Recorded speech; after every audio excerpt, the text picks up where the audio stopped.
గంజాయి స్మగ్లర్ల ముఠాను చిత్తూరు పట్టణ పోలీసులు అదుపులోకి తీసుకున్నారు.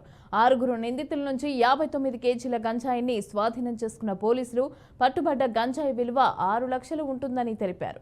ఇక నిందితులు గంజాయిని ఓ ఇంట్లో దాచి ఉంచినట్లుగా వెల్లడించారు. ఇక నిందితుల పైన పలు సెక్షన్ల కింద కేసు నమోదు చేసిన పోలీసులు గంజాయిని ఎక్కడి నుంచి తెచ్చి ఎక్కడికి తరలిస్తున్నారు అనే దానిపైన ఆరా తీస్తున్నారు.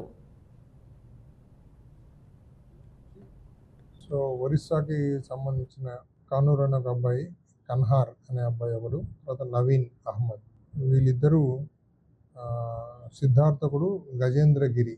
ఈ గజేంద్రగిరి వీళ్ళిద్దరూ ఒరిస్సా నుంచి ఇక్కడికి సుమారుగా 50 కిలోల గంజాయి తీసుకొచ్చి దాన్ని నవీద్ అహ్మద్ అనే ఇంట్లో మొత్తం స్టాక్ను దించి దాన్ని మళ్ళీ సపరేట్ ప్యాకెట్స్ కట్టి ఇక్కడ నుంచి డిస్ట్రిబ్యూట్ చేయాలన్న ఒక ప్లాన్ తోటి ఇక్కడ ఉన్నారు. ఆ టైంకి మన వాళ్ళకి వచ్చిన ఇన్ఫర్మేషన్ వాళ్ళని పట్టుకోవడము.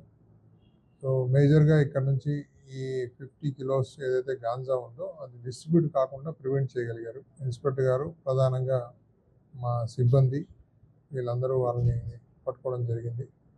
ఇది NDPS యాక్ట్ ప్రకారంగా దీంట్లో ఏమంటే పంచనామా ఇవన్నీ కూడా MRO గారు రాయాలి. అంతనే రాయించి వాళ్ళందరిని అరెస్ట్ చేసి వాళ్ళతో పాటు ఇంకెవరెవరు ఉన్నారు, సరుకు తీసుకెళ్ళడానికి వచ్చారు మళ్ళీ మిగతా వీళ్ళందరినీ కూడా మళ్ళీ ఆ టైంకి మళ్ళీ మన వాళ్ళందరూ సిబ్బంది వచ్చి వాళ్ళని పట్టుకోవడం జరిగింది. సో